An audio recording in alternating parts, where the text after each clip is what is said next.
Some quick background facts. My family and friends go on vacation together yearly. This has been a tradition since I was maybe 11 years old and I'm now 27. Each year my parents and the other family's parents alternate who plans and pays for the vacation. This year is our family friend's turn. I'm getting married in just a few weeks. We planned on going on our honeymoon towards the end of the year but have yet to put specific plans in place. I work for my dad and can get off whenever I'd like, but my fiance only has so much paid time off, so we're trying to be strategic with our plans. I told everyone I would likely have to skip the vacation this year because of my fiance's work situation and our honeymoon. Last week, my bonus dad came to me and told me he'd booked a room for me, and my girlfriend was more than welcome to come along too if she changed her mind, but that he was insistent on the family being together for the trip. Honestly, there's nothing that can beat the vacations we take. The places are great and the company is even greater. My sister is so busy these days and lives out of state, so I get to catch up with her. The family we travel with has 3 sons, some of my closest friends. Beyond all of that, you can't really beat an all-expenses paid holiday. I told my fiancée about this and she's furious I didn't immediately shut it down. I told her that we weren't required to do family activities constantly and that this could easily serve as part 1 of our honeymoon. We haven't started planning, so there are no real plans to derail, and we can have our actual honeymoon as a first anniversary celebration, since we weren't planning on going right after our wedding anyway. Am I the idiot? You are the idiot. The correct response was, I don't know, let me check with my fiancé first since we haven't set a date for the honeymoon yet. You need to pick your fiancé, who is your family now, over your natal family. If you can't figure out that you should include your fiancé in the honeymoon plans and that it should be something you decide together, then you're not ready to get married. No, the correct response would have been, I don't know, let me think about it. Then consult your fiancé. If your fiancé says no, don't tell your dad she said no, just say, I thought about it and no, I don't want to do that. Don't make your fiancé the bad guy.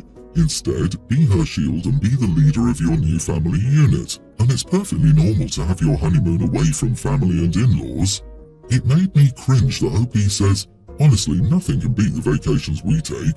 That poor fiancé. Or, like his bonus dad called her, that poor girlfriend, not fiancé. And it's not just the in-laws, it's the in-laws plus family and friends. For goodness sake, OP, can you not imagine the pressure on your possible future wife in that situation? You do know the purpose of a honeymoon, don't you? You just told your future wife where your priorities are, and she wasn't the main one. For her to be lucky, it should be his poor ex. She needs to get out. You are the idiot, and so is your bonus dad. He actually had the nerve to invite your fiancé to join the families on her honeymoon, LOL. Does bonus dad have a daughter he hopes you will marry? Bonus dad has 3 sons, no daughters. He's a little eccentric and gets a little hyper-focused on ideas. Planning vacations and spending time with immediate family is one of the highlights of his year every time. He also loves a good running joke, and there's one among our family of him plotting against my girlfriend to get his son and me back together. Before anyone asks, this was a years-old high school relationship that lasted 2 years at most before we went our separate ways for college. He also has nothing against my fiancée, and she's mostly in on the joke. He did insist I went and framed it within the context of the joke at first, and then went on to say he knew my fiancé's paid time off problem could make it hard for her to attend. And there it is. I was wondering what was being left out. Oh dear God, your poor fiancé. Do you really think she loves the joke of being told her fiancé should be with someone else? Because that sounds hysterical. It'd be so funny if OP attended this trip without his fiancé and got back together with bonus dad's son, wouldn't it? Ha ha. I'm sure the fiancé finds these jokes rightfully hilarious and not at all offensive. Jesus, time for bonus dad to learn about social boundaries and how not to be wildly inappropriate. This makes it so much worse, LOL. Bonus dad wasn't just being inconsiderate, he was being wildly disrespectful. You dated for 2 years. Good lord, that is a significant amount of time. Are you joking, OP? What is the amount of time your fiancé should consider it significant to you? Tell me this isn't real. There's no universe in which you seriously think this is in any way okay. You're deluded if you truly think that's a joke and that your fiancé is genuinely okay with that. I got married 4 months ago. I can't imagine how awful I'd feel to not even be my new partner's priority on the honeymoon. For context, my daughter Ella, a young teen, and I, 51 male, have always had a strained relationship. Her mother divorced me when she was a baby and did everything in her power to keep Ella away from me, even moving to a different state when Ella was 2. As a result, I only got a visitation of 8 days a month until she was old enough to start elementary school, and after that only school breaks and long weekends. When the visitation started, Ella made it clear that she hated visiting me. She would never listen to me, arguing with me about my rules or outright breaking them. When she was really little, I would pick her up for a visit from the airport, and she would cry and scream to stay with her mother and grandmother. I tried my best to cut her contact with her mother's side during my visitations, to foster our relationship without interference, but I wasn't always able to, and it led to her being much too dependent on them, while also allowing them to influence her against me. As she's gotten older, it's been even more difficult to get her to visit me where I live, so I've been visiting her instead. Thankfully, her mother pays for all my travel expenses. That brings us to now. I flew up to visit Ella. We went to the mall for an hour or so before closing time. It was one of our better visits. She was pleasant and talkative, but while we were walking through the food court, she saw some friends of hers. Apparently, the friends had graduated from middle school the year before, so she hadn't seen them in a while. All Ella wanted to do was hang out with them. She barely noticed me anymore, wanting to go to some store with the group, so I told her I was leaving. She asked me to stay, but I refused. Why should I stay when I wasn't her priority? I travelled all the way to see her, and the moment her friend showed up, she didn't care about me anymore. I didn't want to spend my time chaperoning while she socialised with them instead of me, so I left and went back to my hotel. Her mother called me the next day and yelled at me for leaving her at the mall. Apparently, the friends had been about to go, and since the mall was closing, Ella had to wait outside in the dark until her mother and grandmother could come to pick her up, which scared her. But her friends agreed to stay with her while she waited, so it wasn't like she was alone, and the mall was only about 10 minutes from her house, so she didn't have to wait long. She just really hurt me by choosing her friends over spending time with me, just like she chooses everyone else over me, and I didn't see the point in making an effort if she wasn't going to either. So, am I the idiot? Geez, you are the idiot, and a major one on so many levels. Who just abandons their child? She wanted to be with her friends, and you at the same time. For goodness sake, she asked you to stay. You had a great opportunity to see your daughter with friends in her natural element, but you ruined it. You absolutely ruined that chance to show your daughter how much you care. You had a chance to cultivate your relationship, but instead, you got caught up in your feelings and acted like a petulant child. It's no wonder why your daughter doesn't like spending time with you. I think he did show his daughter how much he cares. She got the answer loud and clear. He doesn't. He cares, just only about himself. OP, why can't you or don't you pay for your travel to see your child? You say your ex did everything she could to keep Ella away from you, except she pays for your travel costs to visit. Sounds like she didn't keep the kids away from you. She's facilitating your relationship in a way that costs her money. What am I missing? Yeah, the ex was the evil and OP is innocent. She did everything to keep my daughter from me, even moving to another state. Boo-hoo. Then OP shows himself to be the true magician by pulling the disappearing act all on his own. OP, it's time to end the wallowing self-pity party, step up and be an engaged and loving father to the extent you can with the time you have. I'm a female teen on a travel team for soccer. Usually when I have a game I go with my dad, but this one is during spring break, so my dad, stepmom, brother, younger teen, and stepsister, tween, are here, and we came 2 days early and are staying 3 days late. I like my stepsister, but she's high maintenance. She has nightmares and wakes up screaming. My stepmom has to spend an hour every night putting her to bed. She has accidents at night and she acts like she's a toddler, not a tween. We rented a 3-bedroom house for this trip, so my dad and stepmom got a room, my brother got a room, and I'm supposed to be sharing it with my stepsister. On top of her being normally high maintenance, she also has bronchitis and wakes up coughing in the middle of the night. The first night she slept in my dad and stepmom's room and I liked having the room to myself. Then the second night they put her to bed in my room. I hated having my stepmom here for so long and having to be quiet after 7. Her bedtime is 8, but at 7 they start bedtime stories and my stepmom lays down with her and rubs her back. And they want me to be quiet so she could calm down and go to sleep. I was FaceTiming my friend and ended up waking her up, so I told her to go to her mom, then I put all her stuff outside and locked the door. My mom took her to sleep with them and then came to yell at me the next morning because I didn't want to babysit her kid all night. She was going to take my stepsister and me out to eat and shop after my game, but she ended up skipping my game to take her instead. She ended up buying a tent and an air mattress for my stepsister and she's sleeping in their room, but my stepmom is still mad at me and my dad thinks I was rude and could have sucked it up for a few days. Am I the idiot for not sharing a room with my stepsister? Edit. I told my dad I didn't want to share with her. He said I could suck it up for a week and that she'll leave me alone. Not the idiot. All those things are your dad's and stepmom's problems, not yours. The purpose of the trip was for your game. Your performance should not be impacted by dealing with all this other stuff. Also, if your little brother could get his own room, they should have ensured you had one. I disagree, OP, you are the idiot. I was on your side until you intentionally woke her, FaceTime in another room, and kicked all her stuff out and locked the door. You could suck it up for a week. I absolutely don't get this attitude of never sharing a room with siblings, even on trips. It's so normal to do it outside of the US. You guys are not being abused for sharing a room with a sibling.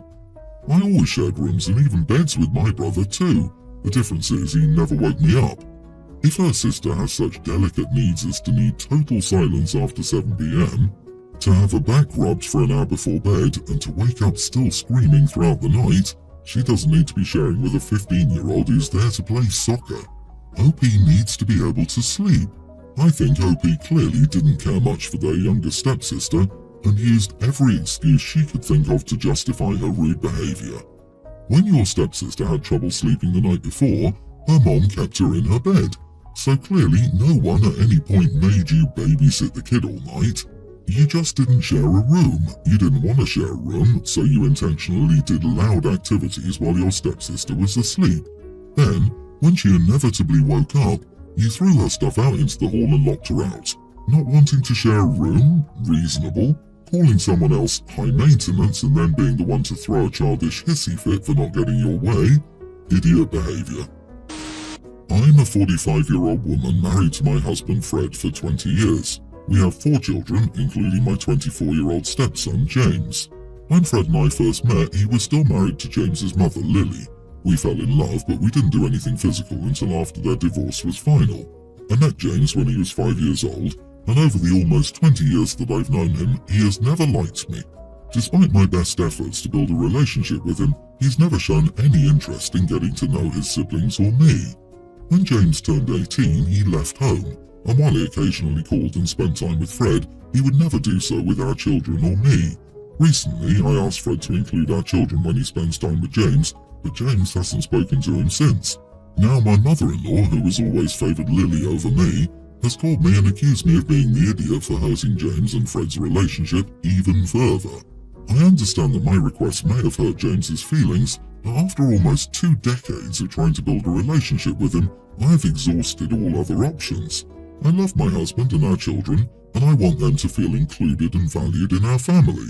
It's unfair of James to exclude them from his life with Fred, simply because he has a strained relationship with me. Families need to come together and support one another, especially during difficult times. James is a part of our family and I want him to know that he's welcome to spend time with us, but not at the expense of my children's feelings or our family dynamic.